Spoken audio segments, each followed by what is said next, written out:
part of what was a very well-intended effort there, somebody trying to ensure that we could be consistent.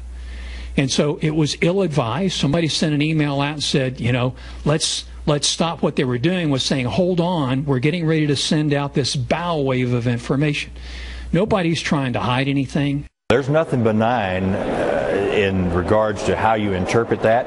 The fact that it went out system-wide around the country instructing hospital administrators and other individuals not to speak to members of Congress and stakeholders is in fact a clear violation of the law, or at least the intent of the law.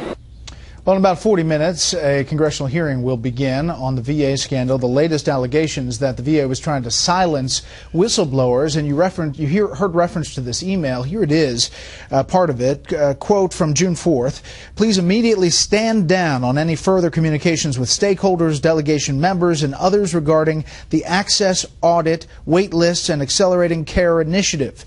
There will be a network director call this afternoon to discuss the way forward with communications regarding these topics, and medical center healthcare system directors will be briefed by their respective VISNs, which are various regional districts of the VA. We're back with the panel. AB, the VA clarifying that that was worded poorly. What about this?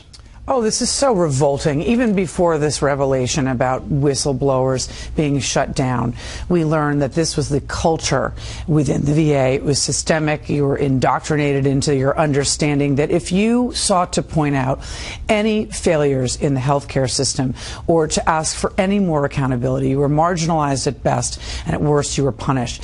This is a culture where they said substandard care is fine, and they rewarded people who reduced the backlog. And so that's why you got to the promise of bonuses leading to the cooking of the books.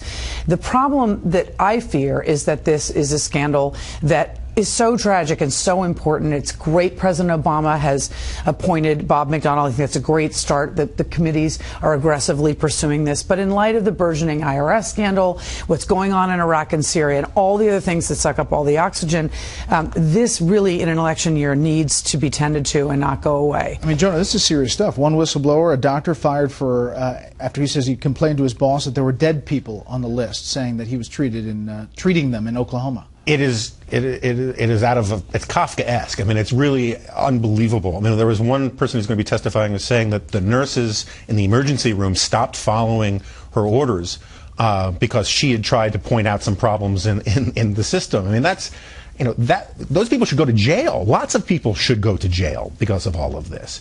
And to me, I think, you know, this is in many ways a real crisis for liberalism itself. You know, Barack Obama liberals keep talking about all the other really important things government should start doing that it's not yet doing. If it can't do this, what is government for? What is liberalism for if it can't manage precisely these sorts of things? These are people who serve their country and can't get health care, and we're spending enormous sums of money on it, and the entire place is a cesspool. And I think in a lot of ways the bureaucracy just should be raised and salt the earth and rebuild from scratch. How about that, Charles? I wouldn't rebuild it. I would just substitute for it by allowing veterans to go to get the care everybody else does with a voucher. The idea that you would create a new system, I can understand you do it after the Civil War. It's not a bad idea when American medicine didn't even exist, in fact.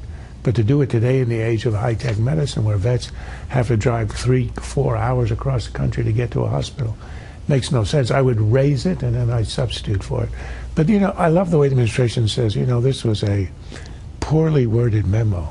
It was brilliantly, accurately, succinctly, don't talk to anyone until you get the party line. I love the way we said consistency, or it's called message discipline, which is a word which means you have to hear the party line and you have to parrot it whether or not it's true. So this is part of the culture of corruption and cover up, and we're going to hear about that tonight in the hearings. And we will have all of that covered, complete coverage of that, tomorrow on Special Report.